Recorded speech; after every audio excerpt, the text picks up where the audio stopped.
बाकी चीजें ठीक है, यहां से वापस कर दो। अब देखो, इसको मल्टीप्लाई करोगे, अभी फिर कोई मिस्टेक कर, अच्छा हाँ, छोड़ो बच्चों, स्टार्टिंग से बताता हूँ।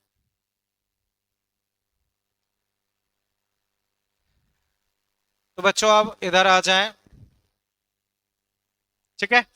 मैं वापस से पूरा डिस्कस कर रहा हूँ, बेटर इसमें ये कि बेसिक से कर लो, लेकिन फिर भी अगर फॉर्मूले से करना चाहें कैसे करेंगे एक बार डिस्कस कर रहा हूँ, लेकिन मेरे हिसाब से इसमें बेसिक अप्रोच ज्यादा बेटर है। तो अब देखो, स्पीड अपने पास होती है 2 delta P by rho 1 - a² by a²। लेकिन ये कौन सी स्पीड होती है? ये स्पीड होती है छोटे क्रॉस सेक्शन एरिया पे। अब जो हमें स्पीड दी है वो बड़े क्रॉस सेक्शन एरिया पे दे, वो हमें किस पे दे रखी है? बड़े पे। तो छोटे पे स्पीड ज्यादा होगी। तो छोटे पे स्पीड कितनी ज्यादा होगी वो अगर मैं लिखता हूं, तो मान लो बड़े की स्पीड भी, उसका एरिया, छोटे की स्पीड कैपिटल भी, उसका एरिया। तो छोटे वाले क्रॉस सेक्शन पे स्पीड आएगी कैपिटल ए बाई स्मॉल ए।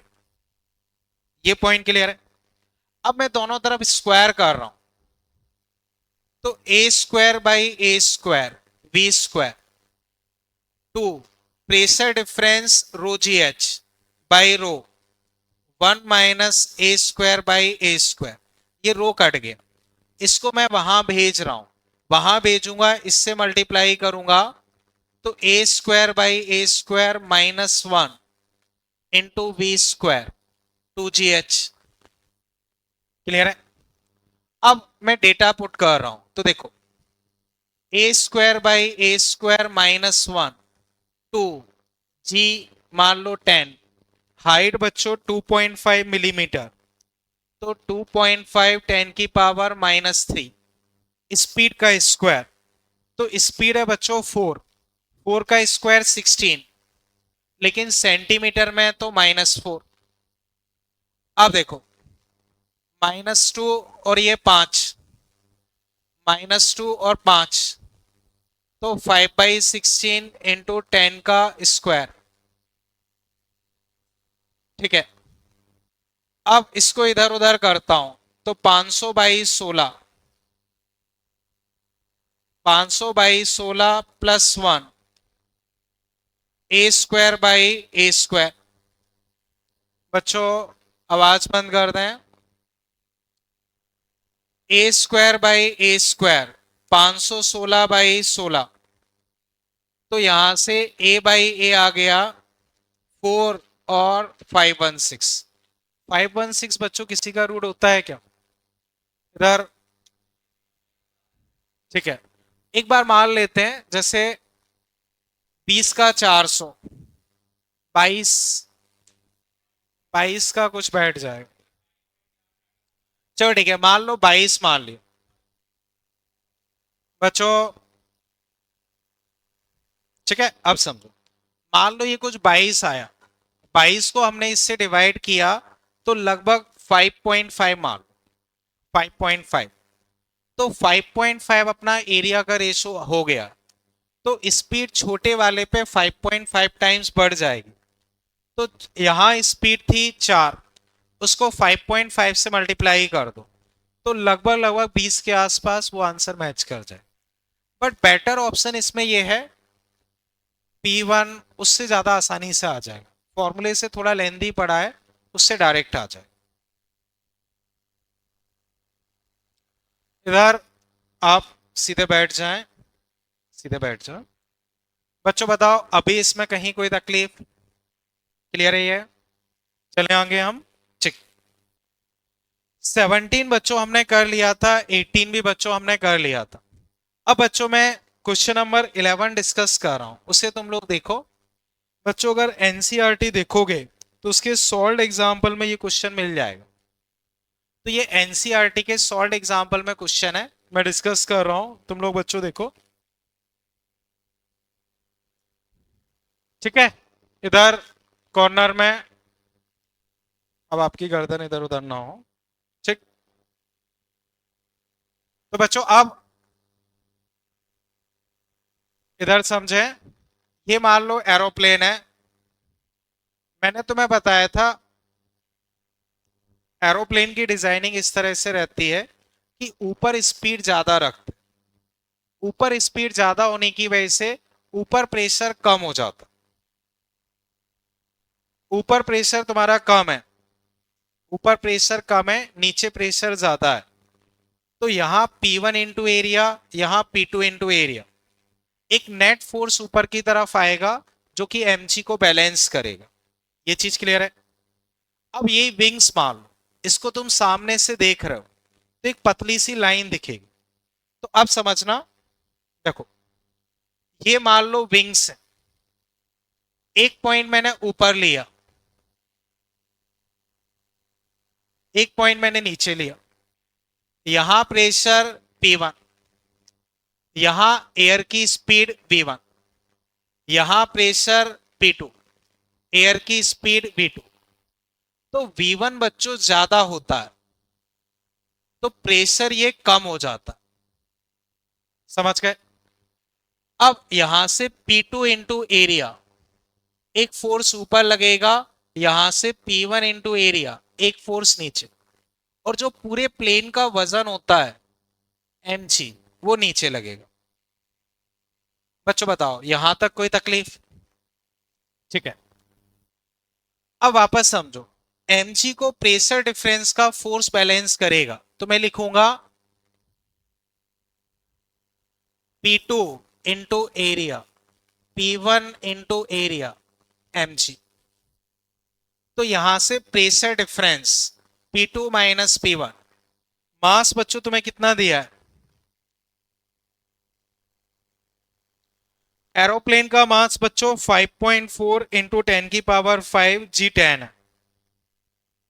तो 5.4 10 की पावर 5 G10, और एरिया तुम्हें दिया है 500। तो प्रेशर डिफरेंस बच्चों ये दो बार गया, 3।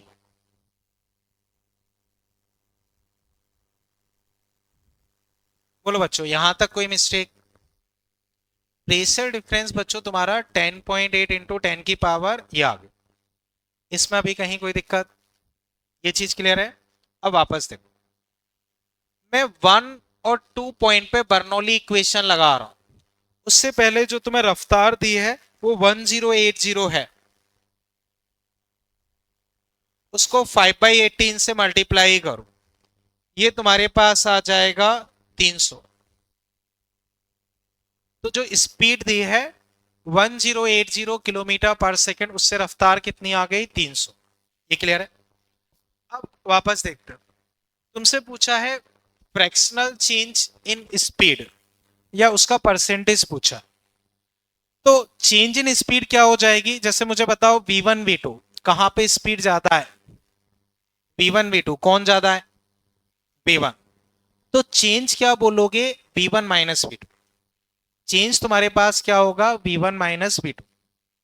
फ्रैक्शनल का मतलब V1 minus V2 divide by average, जो फिलहाल लेके चलना, इंटू 100।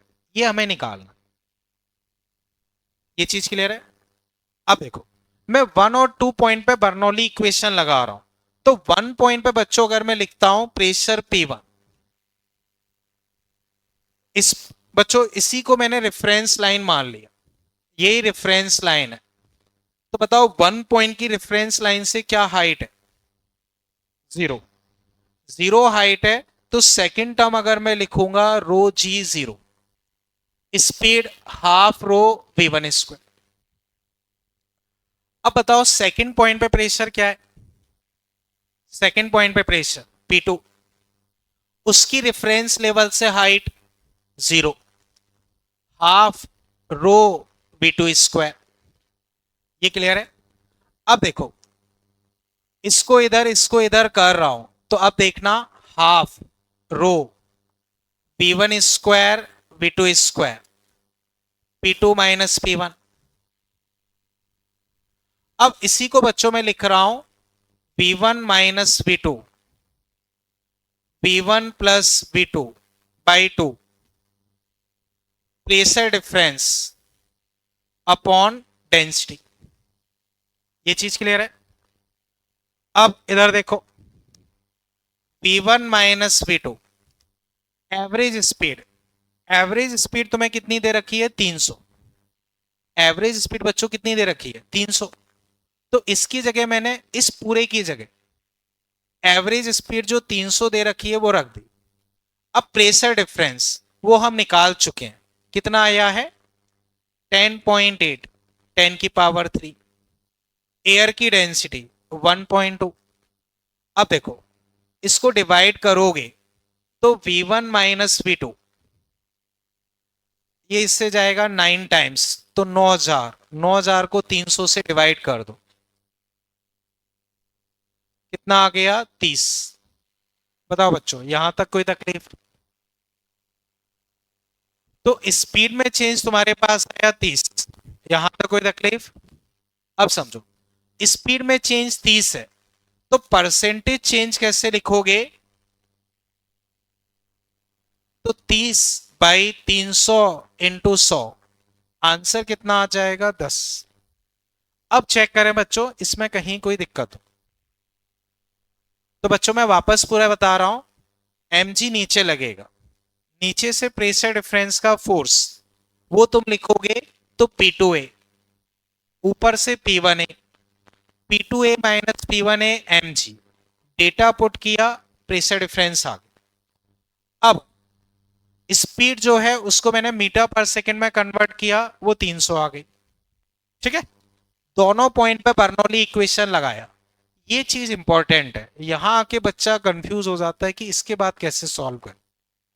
तो यहां तुम्हें बस इतना ध्यान रखना है, v1 minus v2, v1 plus v2, v1 plus v2/2, ये एवरेज स्पीड तुम्हें दे रखी, उसको तुम यूज कर लोगे, आंसर आ जाए। अब बच्चों बताओ, इसमें कहीं कोई तकलीफ? क्लियर है ये? ठीक है, उस साइड कोने में आप उठ जाओ वहां से। हाँ, उठ जाओ, फर्स्ट बेंच पे आ जाओ, या इधर थर्ड बेंच पे आ जाओ, जो खाली बेंच है, उठ जाओ वहां से। इधर तुम तीनों बच्चों बताओ, अभी ये क्लियर है? अब मुझे वापस बताओ, जो ये वाला डीपीपी है, इसमें किसी को कोई कंफ्यूजन? इस डीपीपी में किसी को कोई डाउट? हटा दूं बच्चों में इसे? ठीक है। अब बच्चों जो हम टॉपिक स्टार्ट करने वाले हैं उसकी हेडिंग बच्चों तुम लिख लो। बच्चों इसका मॉड्यूल मिल गया है क्या नेक्स्ट का? आज शायद मिल जाना चाहिए था, खैर कोई नहीं। हेडिंग बच्चों लिख लो, विस्कोसिटी। विस्कोसिटी। तो बच्चों हम दो टॉपिक पढ़ेंगे, viscosity, surface tension. Viscosity, surface tension. ठीक है, सबसे पहला टॉपिक है विस्कोसिटी, उसे बच्चों मैं डिस्कस कर रहा हूं, उसे तुम देखो।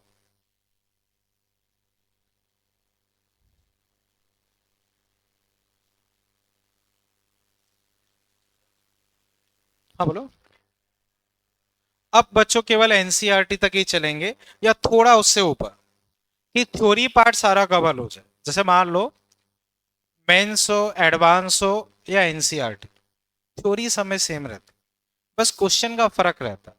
तो बस क्वेश्चन हम थोड़े से कम करेंगे, या मान लो एनसीईआरटी लेवल के ही करेंगे, थ्योरी पार्ट पूरा वही रहता है।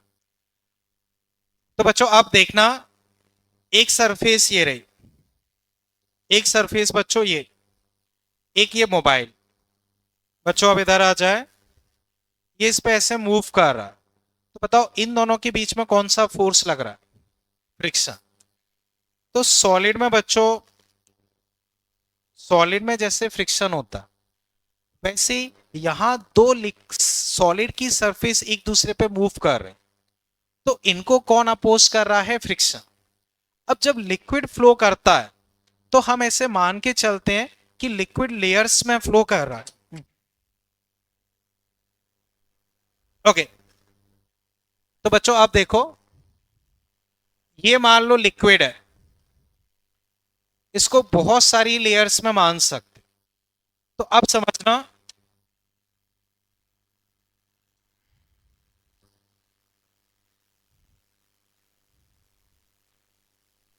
तो वहां से उठ जाओ, इधर आ जाओ। अब देखो, ये कई सारे पेपर रखे हैं, इनको अगर मैं मूव करवा रहा हूं तो तुम देखो पेपर एक दूसरे पे स्लिप कर, पेपर एक दूसरे पे स्लिप कर। तो पेपर जैसे एक दूसरे पे स्लिप कर रहे हैं, हम मान के चलते हैं कि लिक्विड भी बहुत सारी लेयर्स में होता है और वो लेयर एक दूसरे पे मूव करती। तो जब वो लेयर एक दूसरे पे मूव करती हैं, तो जैसे पेपर एक दूसरे पे घिस रहे हैं, तो एक पेपर दूसरे पेपर को अपोज करेगा। तो जो अपोजिंग फोर्स है उसे हम बोलते हैं फ्रिक्शन। सॉलिड में हम उसे क्या बोलते हैं? फ्रिक्शन। लेकिन लिक्विड के केस में हम उसे क्या बोल देते हैं? विस्कोसिटी। तो जो काम सॉलिड में फ्रिक्शन करता है वही काम लिक्विड में कौन करेगा? विस्कोसिटी। तो फ्रिक्शन की वजह से क्या होता है? दो सरफेसेस रिलेटिव मोशन को अपोज करते। विस्कोसिटी की वजह से क्या होगा? लिक्विड या फ्लूइड की दो लेयर्स एक दूसरे के रिलेटिव मोशन को अपोज करेंगे। ये पॉइंट बच्चों समझे? ठीक है। अब कुछ पॉइंट्स होते हैं, जैसे समझो, जब हम टेम्परेचर बढ़ाते हैं तो ये बताओ कोई भी लिक्विड हो उसके बीच का इंटरमोलिकुलर फोर्स कम होगा या बढ़ेगा? कम होगा। तो इंटरमोलिकुलर फोर्स कम होगा तो लेयर के बीच में अट्रैक्शन फोर्स कम हो जाएगा। लेयर के बीच में अगर अट्रैक्शन फोर्स कम हो गया तो अब उनके बीच में बताओ फ्रिक्शन या विस्कस फोर्स कम होना चाहिए कि बढ़ना चाहिए? कम हो जाएगा। ये चीज क्लियर है? वापस समझो। अब लिक्विड में लेयर्स फ्लो करती हैं, गैसेस में भी हम ऐसे ही मान के चलते हैं कि अगर गैसेस फ्लो कर रही हैं तो वो भी एक दूसरे पे घिसती हैं, तो वो भी एक दूसरे को अपोज करती हैं। तो ऐसा नहीं कि भाई लिक्विड में ही फ्रिक्शन, गैसेस में भी फ्रिक्शन होता है। सिंपलेस्ट एग्जांपल, तुम अगर बाइक बहुत ज्यादा स्पीड पे चला रहे हो तो तुम्हें बाकायदा एयर का फ्रिक्शन फोर्स फील होता है। और समझो जो स्पेस क्राफ्ट होते हैं बहुत ज्यादा हाइट से नीचे आते हैं, तो बहुत स्पीड से आते हैं, तो कई बार तुमने सुना होगा कि वो ऊपर से नीचे आते आते पूरे जल ही जाते। तो उनके ऊपर एक बहुत ज्यादा एयर, मतलब मान लो हीट को ना कंडक्ट करने वाली सीट लगाई जाती। अगर उस सीट में थोड़ा सा भी कहीं कुछ गड़बड़ हो गया, कोई भी सीट अगर थोड़ी सी भी होल आ जाता, तो उस होल की वजह से पूरा का पूरा हीट फ्लो की वजह से वो बर्न हो जाता। तो पॉइंट मेरा ये है कि जब स्पेसक्राफ्ट नीचे आ रहा है तो एयर से घिस रहा है, एयर से घिस रहा है, और उस एयर के फ्रिक्शन को हम क्या बोलेंगे? विस्कोसिटी। तो वो लिक्विड में भी हो सकता है और गैसेस में भी हो सकता है, तो कंबाइंडली हम फ्लूइड बोलेंगे। अब लिक्विड में क्या होता है? इंटरमोलिकुलर फोर्सेस होते हैं। गैसेस में हम जो फ्रिक्शन मानते हैं या फोर्स मानते हैं वो कोलिजन की वजह से मानते हैं। जैसे इस दीवार पे प्रेशर लग रहा है, क्यों लग रहा है? क्योंकि एयर मॉलिक्यूल्स कोलाइड कर। अब जब तुम टेम्परेचर बढ़ाते हो तो स्पीड बढ़ती है, स्पीड बढ़ती है तो कोलिजन स्पीड बढ़ेगी, जल्दी जल्दी टकराएगा तो ज्यादा फोर्स लगेगा। तो पॉइंट मेरा ये है, लिक्विड को गर्म करोगे, बताओ इंटरमोलिकुलर फोर्स कम होगा या बढ़ेगा? लिक्विड को गर्म करोगे, मॉलिक्यूल्स के बीच का फोर्स कम होगा, तो विस्कोसिटी क्या होगी? कम होगी। लेकिन गैसेस को गर्म करोगे तो उसकी स्पीड बढ़ेगी, स्पीड बढ़ेगी तो ज्यादा स्पीड से टकराएगी, ज्यादा स्पीड से टकराएगी तो ज्यादा फोर्स लगाएगी, तो ज्यादा विस्कोसिटी हो जाएगी। तो गैसेस में टेम्परेचर बढ़ने पे विस्कोसिटी बढ़ती है क्योंकि वहां कोलिजन की वजह से फोर्स डेवलप होता है। पॉइंट समझे बच्चों? अब बच्चों पॉइंट बना के तुम लिखते चलो। विस्कोसिटी बच्चों ये टॉपिक का नाम। अब इसमें तुम लिख लो जो मैंने तुम्हें पॉइंट्स बताए। तो पहला point, property of fluid due to which it opposes motion between its two layer is called viscosity. तो property of fluid due to which it opposes motion between its two layer is called viscosity.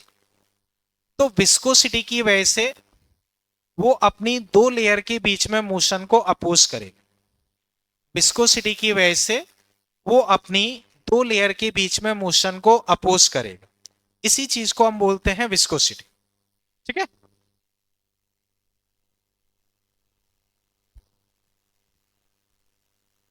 अब बच्चों जैसे solid में friction होता है वैसे ही fluid में तुम्हारा क्या होता है, विस्कोसिटी। तो नेक्स्ट पॉइंट बच्चों मैंने यही बताया है, it is similar to friction as in solid. अब तुमने देखा है जैसे पानी को फैलाओ तो बहुत तेजी से फैलता, यही तुम शहद को फैला रहे हो तो बहुत स्लोली फैलेगा। ऐसे मान लो एक ट्रांसपेरेंट बोतल मान लो इसे, इसमें पानी है, तो इसको अगर मैं ऐसे कर रहा हूं तो पानी मूवमेंट करेगा, थोड़े टाइम में पानी रुक जाएगा। क्यों रुक जाता है? विस्कस फोर्स की वजह से उसकी एनर्जी खत्म होके वो रुक जाता है। ये अगर तुम शहद को ऐसे करोगे तो वो और जल्दी रुक जाएगा, क्योंकि उसकी विस्कोसिटी ज्यादा है, तो वो जल्दी अपनी एनर्जी खर्च करके और जल्दी रुक जाएगा। ऐसे कोल तार बच्चों ऐसे समझो जो सड़क पे डंबर हम बोलते हैं, सड़क बनाने में यूज करते हैं, वही कोल तार मान लो। तो वो अगर तुमने देखा हो, ठीक है ना, कभी देखा हो, तो बहुत थिक होता है, बहुत थिक होता है, लगभग सॉलिड और लिक्विड के बीच का मान लो। अगर किसी ने प्रॉपर देखा हो तो सड़क बढ़ाते समय भी तुम देखोगे उसको काफी हीटअप करते हैं, हीटअप करके एकदम पिघला लेते हैं, जैसे मोम जैसा कुछ मान लो। तो पिघला के फिर जब वो थोड़ा लिक्विड फेज में आके उसके साथ मिक्स करके बनाया जाता है। तो पॉइंट मेरा ये है, कोल तार भी एक काफी थिक लिक्विड होता है, तो उसकी विस्कोसिटी ज्यादा होगी। पानी जैसा पतला लिक्विड है, उसकी विस्कोसिटी कम होगी। समझ गए बच्चों? ठीक। अब लास्ट पॉइंट बच्चों, टेम्परेचर बढ़ाओगे तो मैंने बताया लिक्विड की विस्कोसिटी क्या होगी, कम होगी, लेकिन गैसेस की बढ़ेगी। क्यों ऐसा होता है? लिक्विड में विस्कोसिटी इंटरमोलिकुलर फोर्स की वजह से आती, जबकि गैसेस में कॉलिजन की वजह से आती। टेम्परेचर बढ़ाओगे, स्पीड बढ़ेगी, वो जल्दी जल्दी टकराएंगे, तो तुम पे जल्दी जल्दी फोर्स लगाएंगे, तो विस्कोसिटी बढ़ जाएगी। यहां तक बच्चों सारी चीजें क्लियर है? ठीक।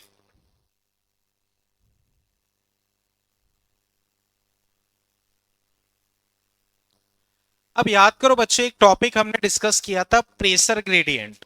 याद है कुछ? तो बच्चों प्रेशर ग्रेडियंट क्या था?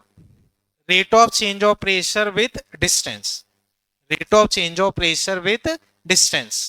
क्लियर है? अब जैसे प्रेशर ग्रेडियंट होता है वैसे ही होता है वेलोसिटी ग्रेडियंट। डेफिनेशन वैसी ही रहेगी, rate of change of velocity with distance. तो बच्चों मुझे बताओ, ये चारों पॉइंट नोट कर लिए, इसमें किसी भी पॉइंट में किसी को कोई डाउट? ठीक है, अब वापस समझो बच्चों, ये मान लो रिवर, मान लो ये रिवर, ठीक है, ये इसका बेस मान लो, बेस।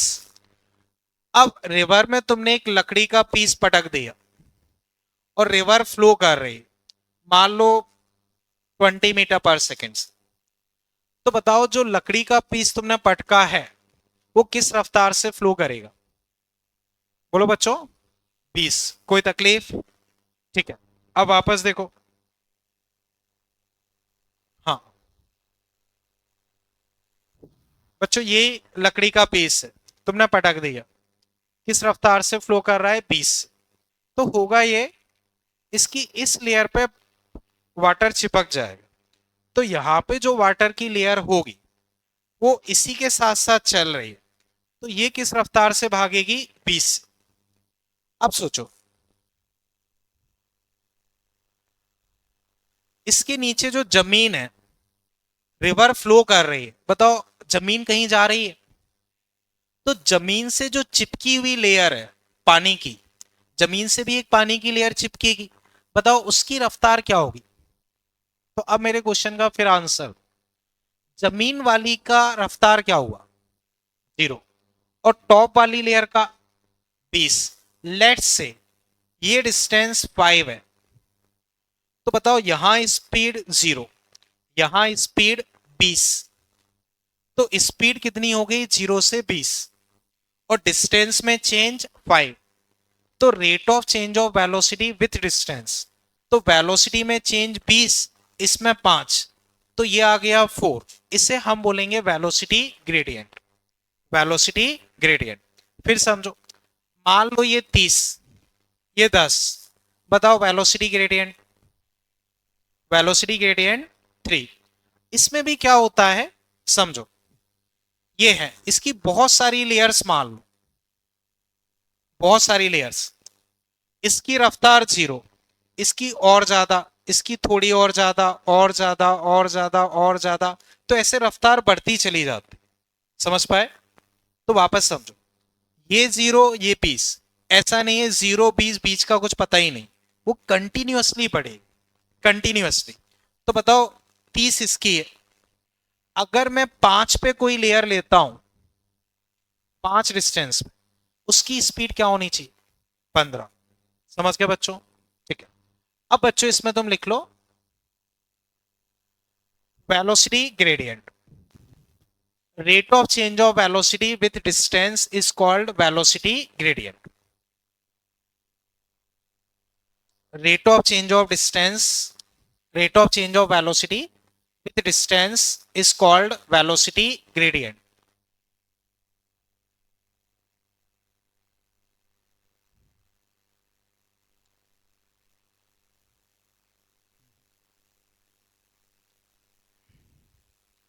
तो खैर बच्चों एक बार इतना लिख लो फिर मैं डिस्कस करता हूं।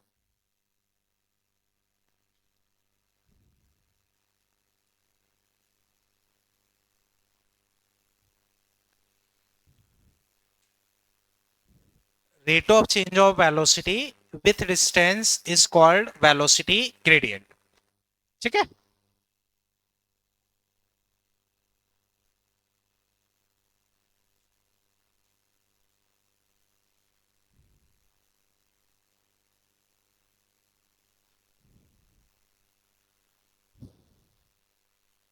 बच्चों इतना भी नोट कर लिया, इससे मैं हटा दूं, कर लो।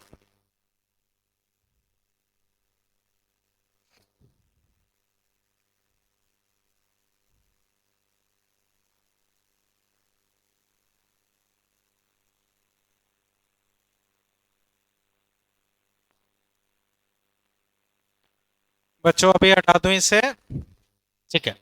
अब देखो, जो मैंने एग्जाम्पल डिस्कस किया था उसी को तुम समझो। जैसे ये रिवर है, इसमें इस तरह से पानी भरा हुआ, इस तरह से पानी भरा हुआ, तो यहां मान लो रफ्तार एक बार वी नॉट, ये डिस्टेंस डी। ठीक है? अब बहुत सारी इसमें लेयर्स होंगी, मान लो यहां कोई लेयर है, मान लो मैं यहां कोई लेयर ले रहा हूं, एक लेयर मैंने इसके जस्ट ऊपर ली। तो अब बच्चों देखो, ये लेयर मान लो सपोज मैंने x डिस्टेंस पे ली, तो यहां स्पीड है v, ये बच्चों x डिस्टेंस पे स्पीड v, ये x प्लस dx डिस्टेंस पे ली, तो बताओ ऊपर वाली लेयर पे स्पीड कम या ज्यादा? ऊपर वाली लेयर पे स्पीड कम या ज्यादा? ज्यादा, क्योंकि ऊपर जाने पे रफ्तार बढ़ रही है, तो यहां स्पीड हो जाएगी v plus dv।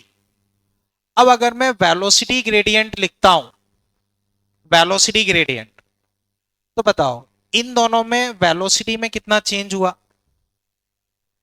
v plus DV और v, तो change in velocity dv। Distance में चेंज कितना हुआ? dx। तो यही तुम्हारा वेलोसिटी ग्रेडियंट हो जाता। अब फिलहाल के लिए हम यूनिफॉर्म चेंज पढ़ते हैं। यूनिफॉर्म चेंज के हिसाब से अगर मैं लिखता हूं, ऐसा जरूरी नहीं कि हमेशा यूनिफॉर्म ही हो, पर आपसे जो क्वेश्चन पूछे जाएंगे फिलहाल नॉर्मल लेवल पे, वो यूनिफॉर्म चेंज के होंगे। तो यहां स्पीड कितनी है? जीरो। यहां स्पीड वी नॉट, ये डिस्टेंस मान लो डी नॉट। तो बताओ पूरे में स्पीड में कितना चेंज आया? इस पूरे के लिए स्पीड में चेंज कितना है? V nought. डिस्टेंस में चेंज डी नॉट। तो अब पूरे के लिए वेलोसिटी ग्रेडियंट क्या हो जाएगा? V not by D nought. तो मान के चलो हम डायरेक्टली इसे यूज कर लें। इतना बच्चों और कंप्लीट कर लो फिर मैं आगे डिस्कस करता हूं। इतना बच्चों कर लो।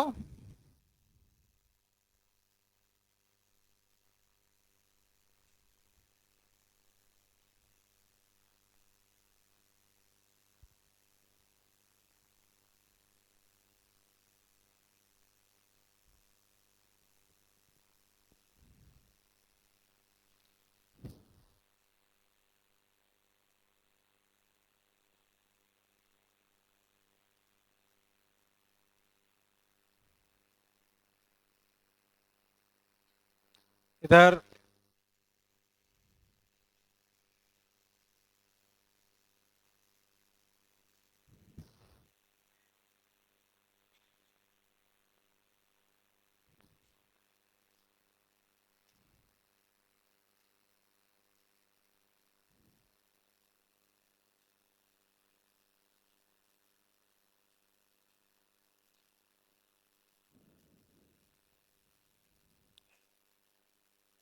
बच्चों इतना नोट कर लिया तुम लोगों ने?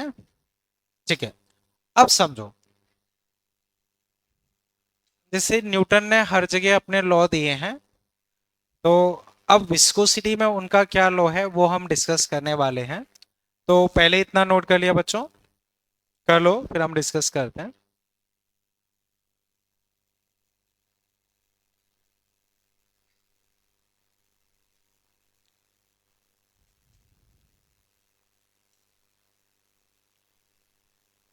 बच्चों हटा दूं अभी इसे? ठीक है, तो अब बच्चों आगे तुम लिख लो। बच्चों इसे हटा रहा हूं, कर लिया ना?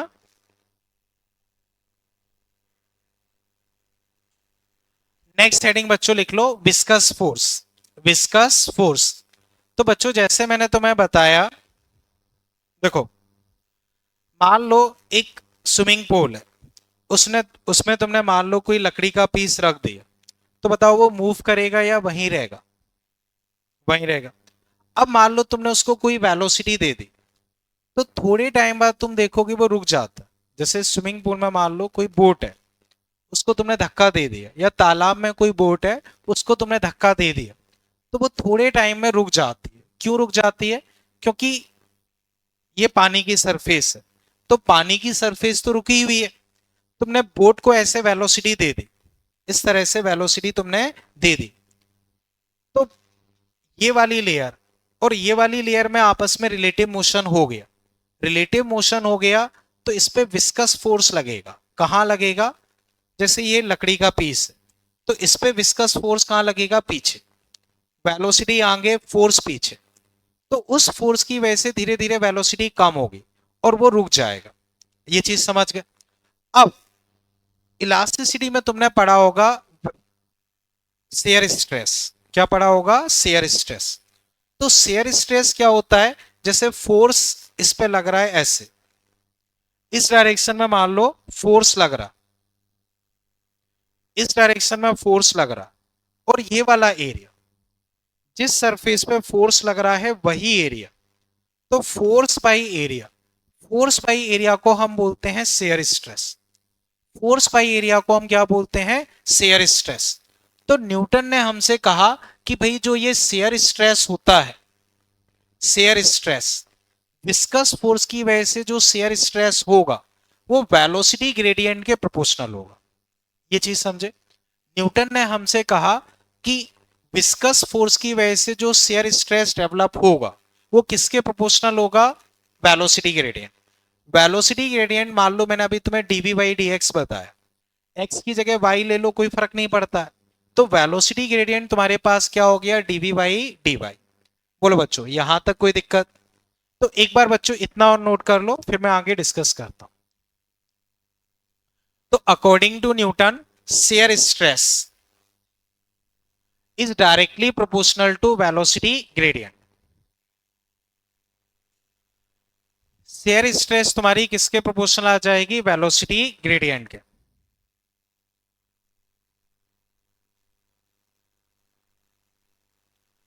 ये चीज बच्चों भी क्लियर है? अब समझो, मान लो ये ऑब्जेक्ट है,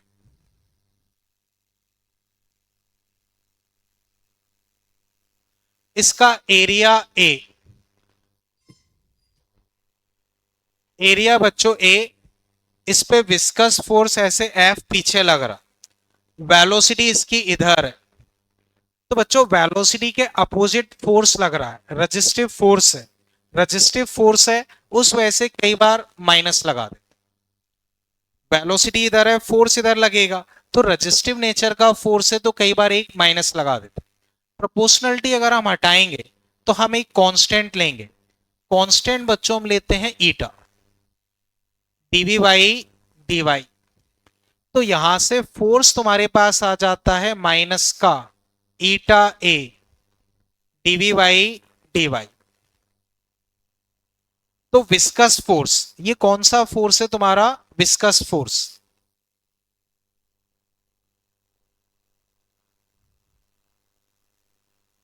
विस्कस फोर्स तुम्हारे पास निकल के आ गया माइनस का eta A DV by D y. Dv by D y तुम्हारा क्या है? Velocity gradient. और मान के चलो जो 80-90% क्वेश्चन होंगे उसमें वेलोसिटी ग्रेडियंट जैसे अभी मैंने समझाया तुम्हें, V not by D, V not by distance, उससे लिख पाओ। 80-90% क्वेश्चन में वी नॉट बाई डी से वेलोसिटी ग्रेडियंट हम लिख पाएंगे। इतना बच्चों कंप्लीट कर लो। अब ईटा जो इसमें है, ईटा, ईटा को बच्चों हम बोलते हैं कोफिशिएंट ऑफ विस्कोसिटी। ईटा को बच्चों हम बोलते हैं कोफिशिएंट ऑफ विस्कोसिटी। क्लियर है? अब जैसे फ्रिक्शन कोफिशिएंट को किससे डिनोट करते हैं? फ्रिक्शन कोफिशिएंट को म्यू से। अगर म्यू ज्यादा होगा तो फ्रिक्शन क्या होगा? ज्यादा। तो ऐसे ये है, ये ईटा से हम क्या रिप्रेजेंट करेंगे? Coefficient of viscosity. अगर ईटा ज्यादा है तो इसका मतलब विस्कोसिटी ज्यादा है। जैसे मान लो अगर हम पानी की बात करें तो इसकी विस्कोसिटी कम, शहद की बात करेंगे तो ज्यादा, तो उसका ईटा और ज्यादा हो जाएगा। कोल तार की बात करोगे तो और ज्यादा हो जाएगा। तो हम बोल सकते हैं कि पानी की विस्कोसिटी कम होगी, शहद की ज्यादा और कोल तार की और ज्यादा। तो ईटा हमें बताएगा कि भाई कौन कितना विस्कस है। अब इसकी यूनिट देखो, इसकी न्यूटन, इसकी न्यूटन, इसकी मीटर स्क्वायर। तो अब देखो फोर्स का अगर मैं डायमेंशन लिखता हूं तो M L T minus two, area का L square, velocity L T minus one, D Y L. तो ये गया कितना बचा? M L minus one T minus one. बच्चों सही किया है? तो अभी मैं लिखवा दूंगा बट बता रहा हूं आएगा कैसे, ऐसे। इसकी अगर मैं डायमेंशन लिखता हूं वो ये आ गई। इसको अगर मैं यूनिट में कन्वर्ट करता हूं तो केजी पर मीटर पर सेकेंड, केजी पर मीटर पर सेकेंड। अदर फॉर्मेट में लिखना चाहो तो ये न्यूटन हो गया, न्यूटन। ये ऊपर जाएगा तो Newton into second meter square. कई सारे फॉर्मेट हो सकते, बट जो याद रखना है वो समझो। अभी मैं लिखवा दूंगा बट समझो। सीजीएस यूनिट, विस्कोसिटी की सीजीएस यूनिट होती है पॉइज। अभी लिखवाऊंगा, सीजीएस यूनिट क्या होती है? पॉइज। और एसआई यूनिट होती है poiseuille, poiseuille. CGS unit poise, SI unit poiseuille. और वन पॉइजुली होता है 10 पॉइज। ये याद रखना है, बाकी सब उतना जरूरी नहीं है। तो बच्चों बताओ, इतना नोट कर लिया? यहां तक कोई तकलीफ? अब ध्यान से समझो, जब भी हम क्वेश्चन सॉल्व करेंगे इस माइनस को नहीं लेंगे क्योंकि वो कंफ्यूज करता। माइनस केवल डायरेक्शन बता रहा। तो आप माइनस को छोड़ के क्वेश्चन सॉल्व कर लो, डायरेक्शन लॉजिक से निकाल लोगे। जैसे फ्रिक्शन फोर्स होता है म्यू नॉर्मल, माइनस लेके चलते हो क्या? नहीं, डायरेक्शन लॉजिक से निकाल लेते हो। समझ गए बच्चों? ठीक है। अब देखो आगे बच्चों लिख लो SI unit, SI unit deca poise. और इसी को पॉइजुली बोलते हैं। इसी को क्या बोलते हैं? पॉइजुली। ये ध्यान रखना क्योंकि अधिकतर क्वेश्चन में पॉइज यूज होता है। तो थोड़े टाइम बाद तुम्हारे दिमाग में सेट हो जाएगा कि पॉइज ऐसा यूनिट होती, क्योंकि मैक्सिमम क्वेश्चन में तुम्हें पॉइज ही दिया जाएगा। तो तुम्हें लगेगा कि शायद पॉइज ऐसा यूनिट होती है, जबकि ऐसा नहीं है। पॉइज सीजीएस यूनिट है, ऐसा यूनिट क्या है? पॉइजुली। अब इनमें रिलेशन क्या होता है? तो रिलेशन बच्चों मैंने बताया, वन पॉइजुली 10 पॉइज के बराबर होता है। ठीक है?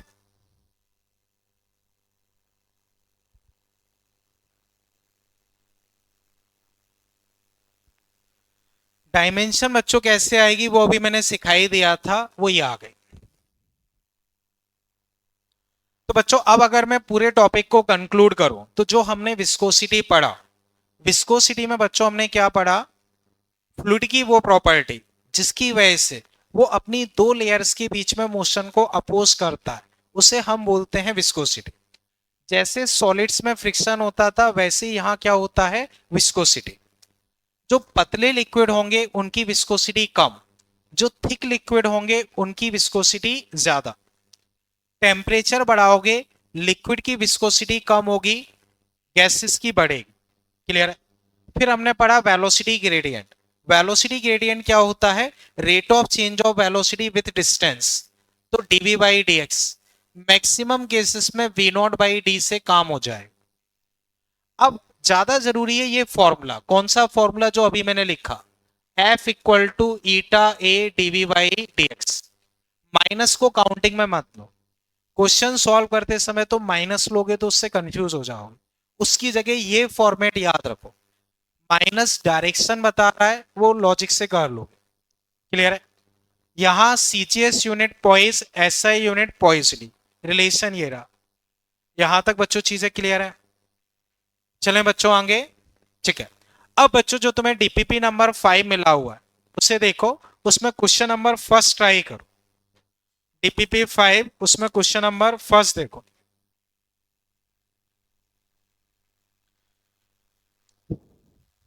Square plate of 0.1 meter side move parallel to second plate with velocity 0.1 meter per second, both plate being immersed in water। if viscous force ये है, coefficient of viscosity ये है, डिस्टेंस बिटवीन प्लेट्स बतानी। क्वेश्चन बच्चों क्या है वो समझो। जो अभी हमने पढ़ा है वही यूज करना है। जैसे मान लो ये दो स्क्वायर प्लेट्स, इनको पानी में डुबो दिया, ये दो स्क्वायर प्लेट्स हैं, इनको पानी में डुबो दिया, तो इनके बीच में भी पानी है। अब वो ऐसे स्लिप कर रहे हैं, ऐसे स्लिप कर रहे हैं, तो वेलोसिटी तुम्हें प्लेट्स की दे रखी, फोर्स भी दे रखा है, तुम्हें शायद बीच की डिस्टेंस पूछी। दो प्लेट्स हैं, तो जैसे मान लो मैंने नदी वाला एग्जांपल दिया, एक सरफेस बॉटम की एक टॉप की, इसकी वेलोसिटी 0, इसकी वेलोसिटी पता है, तो बस वही तुम्हें यूज करते हुए सॉल्व करना है। एक बार बच्चों खुद से करो, फिर मैं डिस्कस करता हूं। हाँ, आंसर बच्चों अभी आंसर मत बोलो, अभी डिस्कस करते हैं।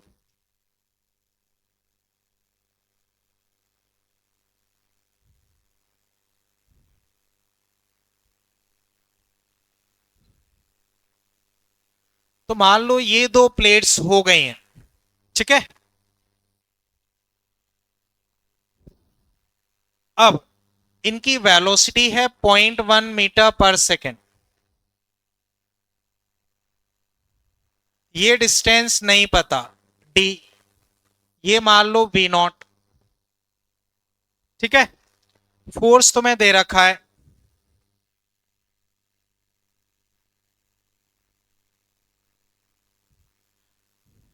तो बच्चों आप हैंड राइज करें जिसका आंसर आया हो। और कोई, बॉम्बे, चेन्नई, किसी और को कोई और जगह जाना हो बोलो तो। ओके ओके बच्चों, इसमें आंसर दिल्ली, ठीक है। हो सकता है वो सही हो गलत हो, वो भी चेक कर लेंगे। तो शायद करेक्ट आंसर दिल्ली होना चाहिए, बाकी देखते हैं। तो अब इधर आओ, देखो, force eta A DV by D X, force तुम्हारे पास 0.002, ईटा 0.01 पॉइस, याद रहे ये सीजीएस यूनिट है। कौन सी यूनिट है, सीजीएस। तो इसको एसआई में कन्वर्ट करोगे, 0.01 डिवाइड बाई 10, ये हुआ ईटा। अब एरिया, एरिया तो साइड 0.1 मीटर है, तो स्क्वायर प्लेट है, स्क्वायर प्लेट है, एरिया कितना होगा 0.1 इंटू 0.1। अब डीवी बाई डी एक्स, तो वेलोसिटी 0.1, डिस्टेंस पता नहीं, ये चेक करो। फोर्स ये रहा, ये दिस बाई 10, क्योंकि हमें एसआई में कन्वर्ट करना होगा। एरिया ये रहा, वेलोसिटी बाई डिस्टेंस। अब डिस्टेंस निकालते हैं। तो बच्चों देखो 3 जीरो ये हटा दिए, तो 3 जीरो ये हटा दी, ठीक है। अब डी नॉट देखो, 0.0110 2, इसी को लिख सकते हो 0.001/2, इसी को बच्चों लिख सकते हो 0.0005,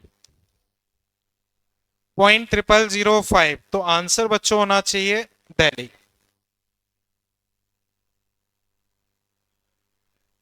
हाँ वो उसके रिलेटेड, देखो क्वेश्चन में तुम्हें क्या दिया है, अगर दोनों सेम वेलोसिटी से चलेंगे फिर तो मतलब ही नहीं है। फिर भी देखो, a square plate 0.1 metre side move parallel to second plate with velocity this, तो मान के चलना है कि उनके बीच की वेलोसिटी, ठीक है। बच्चों आप इधर आ जाएं। बच्चों पूरा क्वेश्चन देख के मुझे बताओ, इस क्वेश्चन में कहीं कोई दिक्कत किसी को भी? अब वापस ध्यान से समझो, कुछ थ्योरेटिकल पॉइंट ऑफ व्यू के लिए बता रहा हूं। फ्रिक्शन और मान लो विस्कोसिटी में कुछ डिफरेंस हमें लिखना हो, तो क्या डिफरेंस हो सकते हैं? बच्चों मुझे बताओ, जो सॉलिड में फ्रिक्शन होता था वो एरिया पे डिपेंड करता था क्या? नहीं, लेकिन ये एरिया पे डिपेंड करता। बताओ, वहां पे जो फ्रिक्शन होता था वो वेलोसिटी पे डिपेंड करता था क्या? नहीं, लेकिन ये वेलोसिटी पे डिपेंड करता है। वहां फ्रिक्शन टेम्परेचर पे डिपेंड करता था, यहां करता है। तो ये कुछ थ्योरेटिकल पॉइंट्स हो गए अगर बाई चांस पूछता है। एक और, वहां बताओ फ्रिक्शन नॉर्मल पे डिपेंड करता था, यहां करता है। तो ये कुछ फ्रिक्शन और विस्कोसिटी में डिफरेंस हो जाएंगे। सिमिलरिटीज देखोगे तो दोनों ही डिसिपिटेटिव नेचर के फोर्स हैं, दोनों में ही एनर्जी लॉस हो, दोनों ही नॉन कंजर्वेटिव है। इतना क्लियर है बच्चों? यहां तक अभी कोई तकलीफ? ठीक है। अब नेक्स्ट हेडिंग बच्चों लिख लो, स्टोक्स लॉ।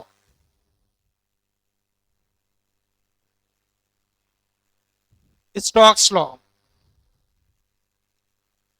तो बच्चों अब इधर समझें, इधर स्टोक्स लॉ। विस्कस फोर्स जो हम अपने सिलेबस में पढ़ते हैं वो दो ही हमसे पूछ सकता है।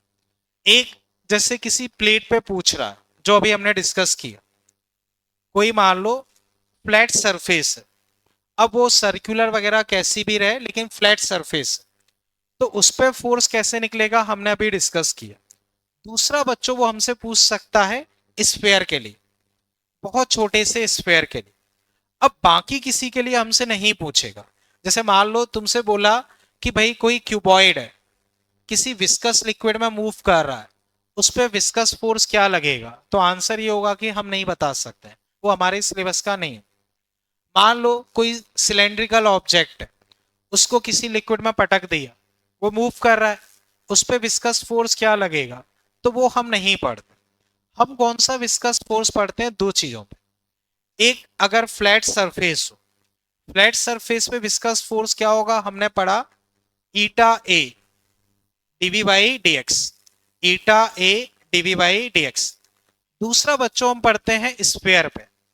कोई बहुत छोटा सा स्फेयर हो, कोई लोहे की गोली को तुमने पानी में पटक दिया, तो वो कहां जाएगी? नीचे, नीचे जाएगी। तो उस पे जो विस्कस फोर्स लगेगा वो हम कैलकुलेट कर सकते हैं। ऐसी प्लास्टिक की बहुत छोटी सी बॉल है, उसको नीचे पानी के ले जाके छोड़ दिया, कहां आएगी? ऊपर। तो उस पे विस्कस फोर्स हमें डिस्कस करना होता, और उस पे जो विस्कस फोर्स लगता है उसको हम बोलते हैं स्टोक्स लॉ। तो स्टोक्स लॉ किस पे वैलिड है? स्फीयर पे वैलिड है। कब वैलिड है? जब वो पूरी तरह से उस फ्लूइड में डूबा हुआ, जब वो पूरी तरह से उस फ्लूइड में डूबा हुआ हो। तो मैंने इसमें यही लिखा है, applicable only for small spherical object completely immerse in fluid. R क्या है? Radius F speed, viscous force, drag force, क्या कर रहे हैं, स्पीड नहीं होगा इसमें, बस बाकी सही है। इसको एफ भी कर लो, तो एफ भी तुम्हारे पास क्या है, विस्कस फोर्स, इसी को कई बार ड्रैग फोर्स बोल देते हैं, इसी को कई बार रजिस्टिव फोर्स भी बोल देते हैं। ये चीज क्लियर है? ठीक है। अब समझो बच्चों, ये सीधा सीधा लॉ है, तो वो मैं डायरेक्ट फॉर्मूला लिख रहा हूं, उसका कुछ वो नहीं है। तो स्टोक्स लॉ ये है कि जो विस्कस फोर्स होगा, विस्कस फोर्स, उसका फॉर्मूला सीधा सा ये आ जाता है 6 पाई ईटा आर बी, बस खत्म। क्लियर है बच्चों? 6 तुम्हें पता है, पाई तुम्हें पता है, ईटा तुम्हें पता है, आर क्या है, रेडियस, बी इसमें क्या है, वेलोसिटी या स्पीड, बस खत्म। अब बच्चों इसी पे डायरेक्टली क्वेश्चन पूछा गया है, तो वो भी पता होना चाहिए। क्वेश्चन कैसे पूछा गया है वो समझो। Viscous force on a small spherical object, option इस तरह से थे, directly proportional to radius and velocity, inversely proportional to radius and velocity, directly proportional to radius square. तो तुम देख के आंसर बता सकते हो, directly proportional to radius and velocity. बताओ बच्चों, अभी इसमें कहीं कोई दिक्कत? ये चीज क्लियर है? ओके। अब इसके बाद बच्चों नेक्स्ट हेडिंग तुम लिख लो,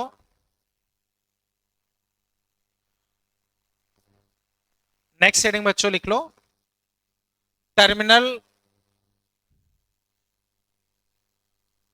टर्मिनल वेलोसिटी, टर्मिनल वेलोसिटी।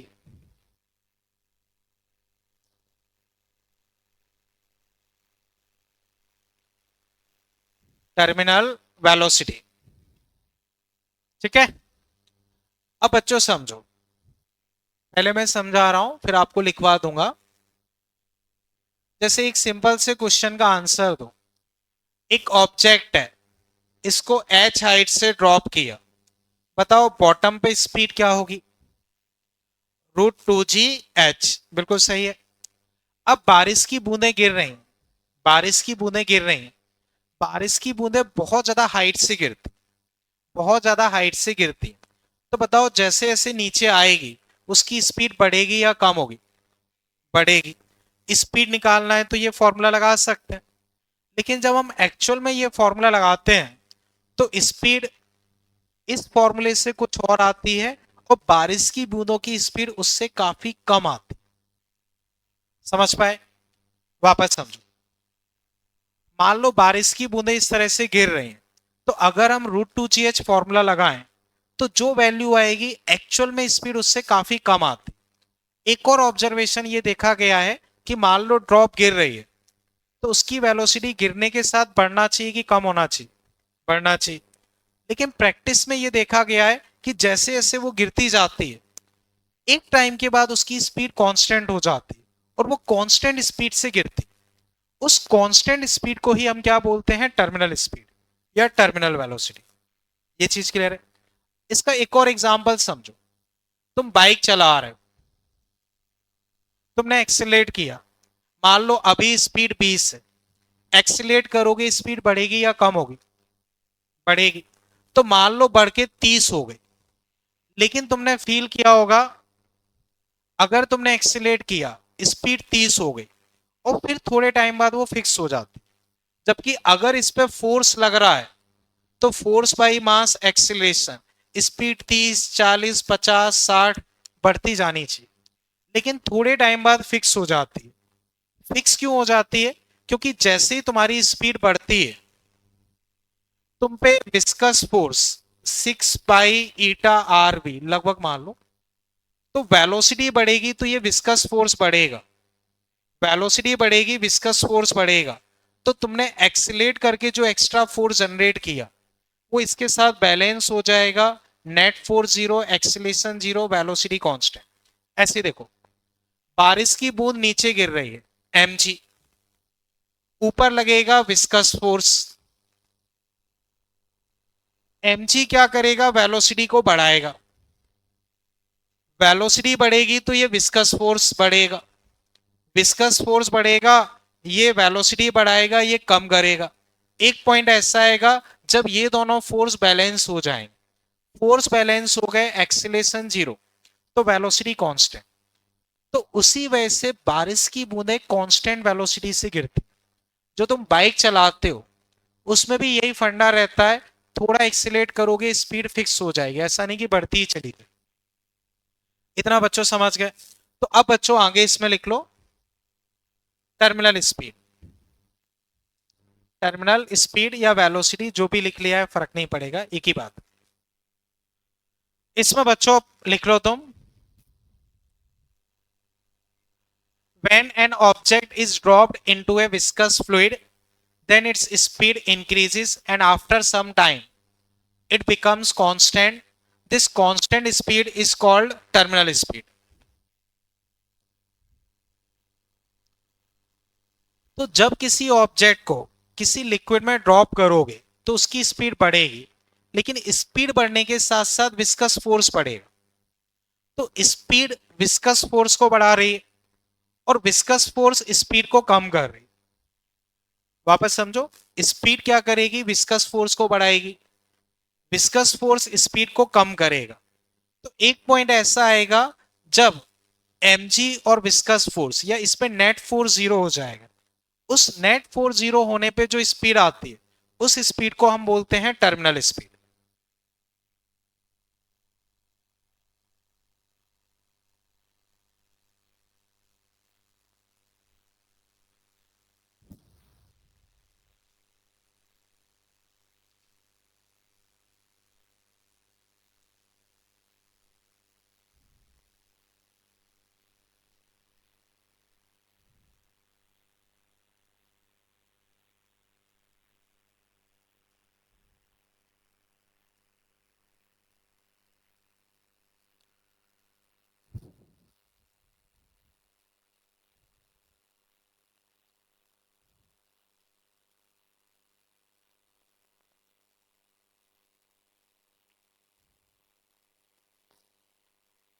ठीक है बच्चों, अब बच्चों समझो, ये मान लो कोई लिक्विड है, इसमें हमने ऑब्जेक्ट ड्रॉप कर दिया, ऑब्जेक्ट की रेडियस r है, ऑब्जेक्ट की डेंसिटी रो ओ, ऑब्जेक्ट की density rho O, eta coefficient of viscosity, liquid की डेंसिटी रो एल, मान लो टर्मिनल स्पीड है vt। तो ये ऑब्जेक्ट टर्मिनल स्पीड से किसी लिक्विड में मूव कर रहा है। एग्जांपल ऐसे समझो, जैसे पानी भरा हुआ है, उसमें तुमने लोहे की गोली पटक दी, तो लोहे की गोली नीचे मूव करेगी, थोड़े टाइम बाद उसकी स्पीड फिक्स हो जाएगी, मान लो vt। तो बच्चों बताओ इस ऑब्जेक्ट का mg कहां लगेगा? बोलो बच्चों, ऑब्जेक्ट का mg कहां लगेगा? आवाज नहीं आई बच्चों, mg कहां लगेगा? अभी भी आवाज नहीं आई। ठीक है, तो mg लग गया नीचे। अब ये किसी लिक्विड के अंदर है, तो बताओ विस्को बॉयंसी फोर्स कहां लगेगा?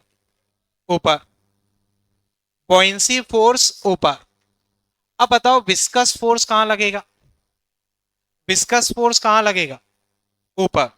वेलोसिटी नीचे है तो विस्कस फोर्स ऊपर। अब टर्मिनल स्पीड पे क्या होना चाहिए? Net force zero.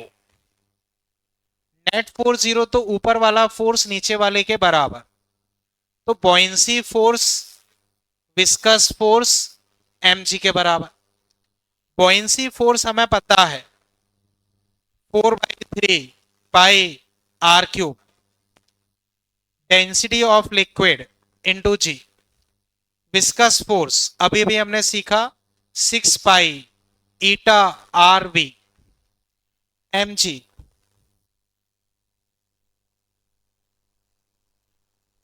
4/3 pi r cube, density of object into g. ये चीज क्लियर है? बी से मेरा मतलब है टर्मिनल वेलोसिटी, तो टर्मिनल वेलोसिटी ये। अब बच्चों इसमें तुम देखो, जी नहीं कट रहा है, एक आर कट रही, एक आर कट रही, तो थोड़ा सा इसको एडजस्ट करके लिखोगे तो मैं डायरेक्ट रिजल्ट लिख रहा हूं बीटी, जो तुम्हारे पास आता है 2/9 आर स्क्वायर ईटा जी। देखो ईटा नीचे आएगा, ईटा नीचे, ठीक है, जी ऊपर, रो ऑब्जेक्ट माइनस रो लिक्विड। तो ये तुम्हारे पास फाइनल फॉर्मूला निकल आता। बच्चों इसको उधर भेजो या एक स्टेप बढ़ा देता हूं, देखो 6 pi r terminal velocity, 4/3 pi r³ g, common ले लिया, rho object minus rho liquid. अब एक आर कट जाएगा, इसको नीचे भेज दो, ठीक है ना, एक पाई, पाई भी कट चुका है, यही आ जाए। बताओ बच्चों इसमें अभी कहीं कोई तकलीफ? क्लियर है ये? कर लो फटाफट।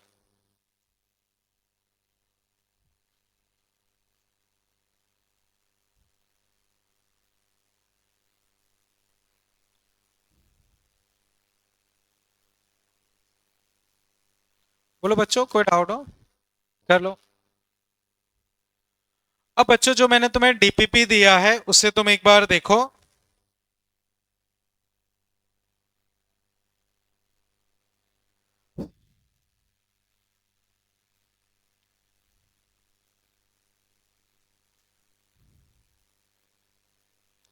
चलो खैर बच्चों बाद में डिस्कस करते हैं, थोड़ा सा टाइम लगेगा अभी।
तो बच्चों अब मैं वापस कुछ चीजें डिस्कस कर रहा हूं, उसे तुम लोग देखो।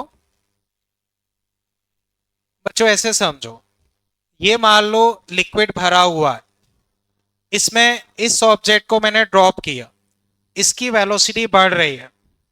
तो बच्चों अब इधर देखें, इधर सबकी आवाज बंद हो जाए, देखो इस ऑब्जेक्ट को मैंने इस लिक्विड में ड्रॉप किया है, तो इसकी वेलोसिटी धीरे धीरे बढ़ेगी, और बताओ थोड़े टाइम बाद वेलोसिटी क्या हो जाएगी? कांस्टेंट। तो टर्मिनल वेलोसिटी को मैंने बोल दिया 20 से, कितनी है? 20। तो अब समझो, मैंने इसको ड्रॉप किया, ड्रॉप करते समय बताओ इसकी वेलोसिटी क्या है? 0। जीरो वेलोसिटी है, धीरे धीरे वेलोसिटी बढ़ेगी, धीरे धीरे वेलोसिटी बढ़ेगी, तो विस्कस फोर्स भी धीरे धीरे बढ़ेगा। तो अब टर्मिनल वेलोसिटी अचीव करने में अगर रियल प्रैक्टिस में देखोगे तो इनफाइनाइट टाइम लगेगा, इनफाइनाइट टाइम लगेगा। तो उसी वजह से अगर हम इसका ग्राफ बनाते हैं तो टर्मिनल वेलोसिटी टाइम, शुरू में वेलोसिटी 0, इधर मान लो 20 टर्मिनल वेलोसिटी है, तो 0 से स्टार्ट होके वो टर्मिनल वेलोसिटी की तरफ ऐसे टेंस करेगा। तो ग्राफ अगर मैं बनाऊंगा वो ऐसा बनेगा। अब वापस समझो, मान लो मैंने इसको ड्रॉप नहीं किया होता, 5 की रफ्तार से फेंका होता, तो बताओ स्टार्टिंग वेलोसिटी कितनी है? 5। तो जो ग्राफ मैंने 0 से स्टार्ट किया था वो अब 5 से स्टार्ट करूंगा और वो उसकी तरफ टेंस करेगा। मान लो मैंने इसको 5 की जगह 20 से ही फेंका होता, और बताओ टर्मिनल वेलोसिटी कितनी है? टर्मिनल वेलोसिटी कितनी दी है? 20। मैंने किससे फेंका है? 20 से। तो अब ग्राफ बनाओगे तो अब ग्राफ बच्चों कैसा बनेगा? कांस्टेंट 20। यही मान लो अगर मैंने इसको 50 से फेंका होता, तो विस्कस फोर्स ज्यादा होने की वजह से वो जैसे जैसे नीचे जाएगा ग्राफ स्टार्ट होगा 50 से, लेकिन स्पीड कम होके 20 की तरफ आएगी। समझ पाए? तो फिर देखो, अगर जीरो यानी कि ड्रॉप करोगे तो ग्राफ ऐसा, फेंकोगे तो ग्राफ थोड़ा ऊपर से स्टार्ट होगा। अगर टर्मिनल वेलोसिटी से फेंकोगे तो वेलोसिटी हमेशा कांस्टेंट, और ज्यादा स्पीड से अगर फेंक दोगे तो ग्राफ कम से टर्मिनल वेलोसिटी की तरफ आएगा। ये चीज समझ गए? इसके बाद बच्चों फिर ये तुम ड्रॉ कर लो, एग्जाम्पल के फॉर्म में बच्चों में डिस्कस कर रहा हूं। A body is thrown in a viscous fluid, then draw velocity time graph if. पहला है वेलोसिटी 0 या ऑब्जेक्ट को ड्रॉप कर दिया। तो अभी भी हमने डिस्कस किया ये टर्मिनल वेलोसिटी, ग्राफ कैसा बनेगा? ऐसा। इतना ड्रॉ कर लो। ठीक है?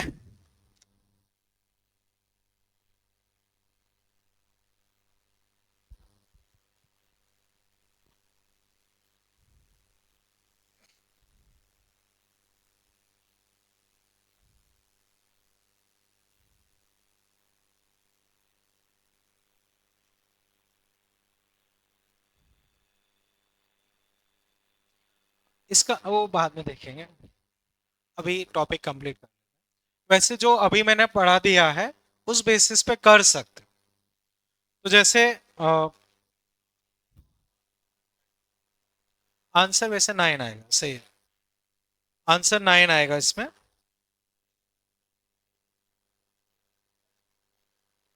बच्चों इतना ड्रॉ कर लिया?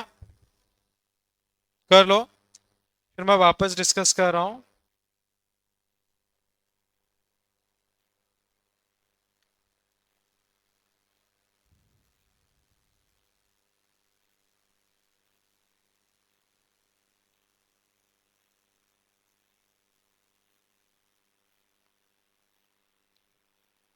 ठीक, बच्चों इसे हटा देता हूं। कर लिया ना? अब सेकंड केस देखो, स्पीड है, जीरो नहीं है, लेकिन टर्मिनल वेलोसिटी से कम है।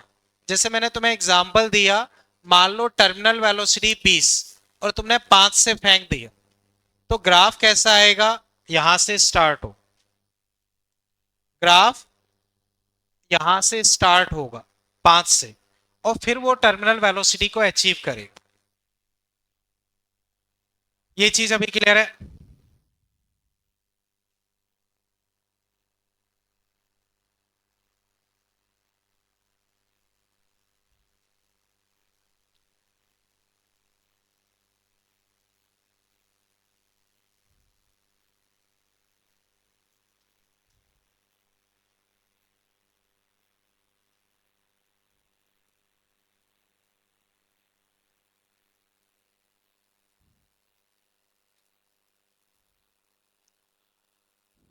बच्चों इसे ड्रॉ कर लिया? कर लिया? अब नेक्स्ट देखो, थर्ड। मैंने तुम्हें बताया कि मान लो टर्मिनल स्पीड 20 और तुमने 50 से फेंक दिया, तो स्पीड क्या है? टर्मिनल स्पीड से ज्यादा है। तो उस केस में उसकी स्पीड धीरे धीरे कम होके टर्मिनल स्पीड को अचीव करने का ट्राई करे। तो मान लो टर्मिनल स्पीड 20 और तुमने 50 से फेंका, तो 50 से कम होके स्पीड तुम्हारी कितनी हो जाएगी? 20। इतना कंप्लीट कर लो।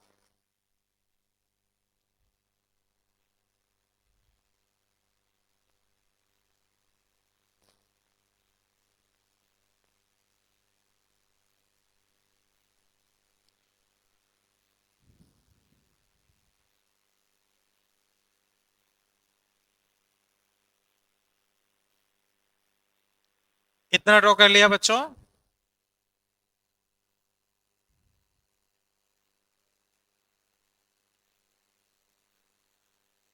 इसे हटा दूं। ठीक है।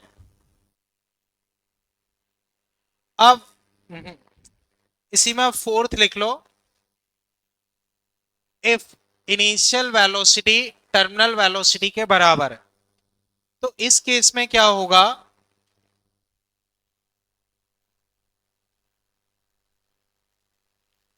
इस केस में ये जीरो, ये मान लो टर्मिनल वेलोसिटी, और u और टर्मिनल वेलोसिटी बराबर है, तो ग्राफ कांस्टेंट ये आ जाए।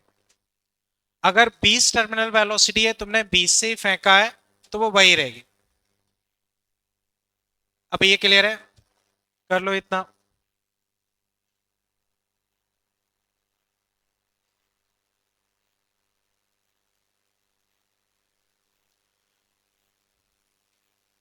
अब ये हटा दूं बच्चों इसको।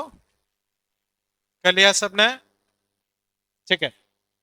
अब एक छोटा सा क्वेश्चन बस तुम करो। जैसे मान लो ये ड्रॉप्स हैं, एन ड्रॉप्स हैं, एन पानी की बूंद मान लो, मरकरी की बूंद मान लो, कुछ भी मान लो, ये आपस में कंबाइन होके बड़ी ड्रॉप बन गई। तो तुम्हें बड़ी ड्रॉप की radius in terms of small r और एन निकालना। एक बार बच्चों, बहुत सिंपल सा क्वेश्चन है, अटेम्प्ट करो, फिर मैं डिस्कस करूं। मान लो एन छोटी छोटी ड्रॉप्स है, मरकरी की ड्रॉप्स है या मान लो पानी की ड्रॉप्स है, सब आपस में कंबाइन कर गए और एक बड़ी ड्रॉप बन गई। तो उस बड़ी ड्रॉप की रेडियस बतानी, लेकिन in terms of small radius and n. ये चीज क्लियर है? करो बच्चों इसे।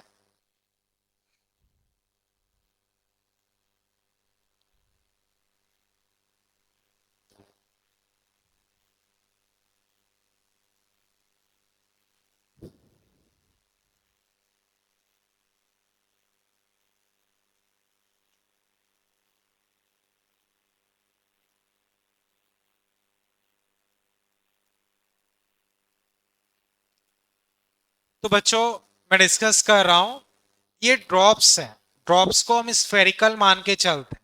बताओ स्फेयर का वॉल्यूम क्या होता है? तो इस साइड जो वॉल्यूम होगा 4/3 पाई r क्यूब, लेकिन एन ड्रॉप्स है इंटू एन, तो यहां का वॉल्यूम वहां के वॉल्यूम के बराबर होगा। अब 4/3 पाई कट गए, बचा क्या? n r cube, capital R cube. तो कैपिटल आर बच्चों तुम्हारे पास कितनी आ गई? कैपिटल आर तुम्हारे पास n की पावर 1/3 इंटू आर। बोलो बच्चों, इसमें कहीं कोई दिक्कत? अब बताओ, मान लो 8 ड्रॉप आपस में कंबाइन कर गई, तो बड़ी ड्रॉप की रेडियस क्या होगी? हुआ 27 3r, 64 ड्रॉप्स कंबाइन कर गई। ठीक है। अब इसमें क्वेश्चन क्या पूछा जाता है वो समझो। 8 ड्रॉप आपस में कंबाइन कर गई, 8 ड्रॉप आपस में कंबाइन कर गई, नई टर्मिनल स्पीड क्या होनी चाहिए? तो तुम याद करो, टर्मिनल स्पीड का मैंने फॉर्मूला बताया, 2/9 r² डेल्टा डेंसिटी ईटा जी। तो यहां से देखो, r² के प्रोपोर्शनल टर्मिनल स्पीड है। तो बताओ 8 ड्रॉप अगर कंबाइन कर गई, तो नई रेडियस कितनी होगी? नई रेडियस कितने टाइम्स होगी? 2r। अगर रेडियस डबल हो रही है, तो टर्मिनल स्पीड कितने टाइम्स हो जाएगी? 4 टाइम्स। मान लो 27 ड्रॉप्स कंबाइन कर गई, तो नई रेडियस कितने टाइम्स होगी? 27 ड्रॉप्स कंबाइन कर रही, नई रेडियस कितने टाइम्स होगी? नई रेडियस अगर 3 टाइम्स है, तो स्पीड कितने टाइम्स होगी? यही 64 हो तो रेडियस 4 टाइम्स स्पीड। ठीक है। अब जो क्वेश्चन मैंने अभी तुम्हें दिया था, क्वेश्चन नंबर 5, उसे देखो। उसमें बच्चों वही था, 27 सच आइडेंटिकल ड्रॉप कंबाइन। तो 27 ड्रॉप कंबाइन कर गई, तो नई ड्रॉप की रेडियस कितनी हो गई? 3 टाइम्स। नई ड्रॉप की रेडियस 3 टाइम्स है, तो टर्मिनल स्पीड कितनी हो गई? 9 टाइम्स। ऐसे बच्चों 6 नंबर देखो, 6 नंबर, बताओ इसमें आंसर क्या होना चाहिए? 8 ड्रॉप आपस में कंबाइन कर रही, तो रेडियस 2 टाइम्स, रेडियस 2 टाइम्स तो स्पीड 4 टाइम्स। तो पहले 10 थी, नई कितनी हो जाएगी? 40। कोई तकलीफ बच्चों इसमें? अब बच्चों जो DPP5 है, जो विस्कोसिटी टॉपिक है वो अपना ओवर होता है। बोर्ड लेवल या इवन थ्योरी वाइज इतना ही रहता, चाहे वो बोर्ड लेवल हो या एनसीईआरटी हो या एडवांस हो, थ्योरी इतनी ही रहती है। बस क्वेश्चन के लेवल का फर्क हो जाता है। तो विस्कोसिटी अपना ओवर होता है इसमें up to question number 8। Up to question number 8 तुम अटेम्प्ट कर लेना, ठीक है। और इधर तुम चारों जो बैठे हो, तुम चारों इधर अपनी क्लास कॉपी और होमवर्क कॉपी लेके अभी बाहर आ जाओ, मुझे बता दो। तुम चारों को बोल रहा हूँ, समझ गया ना? ठीक है, तो अभी मुझसे मिल लेना। यहां तक बच्चों कोई दिक्कत? तो DPP5 उसमें अप टू क्वेश्चन नंबर 8 तक तुम कर लेना, बाकी फिर मैं डिस्कस करता हूँ। Thank you.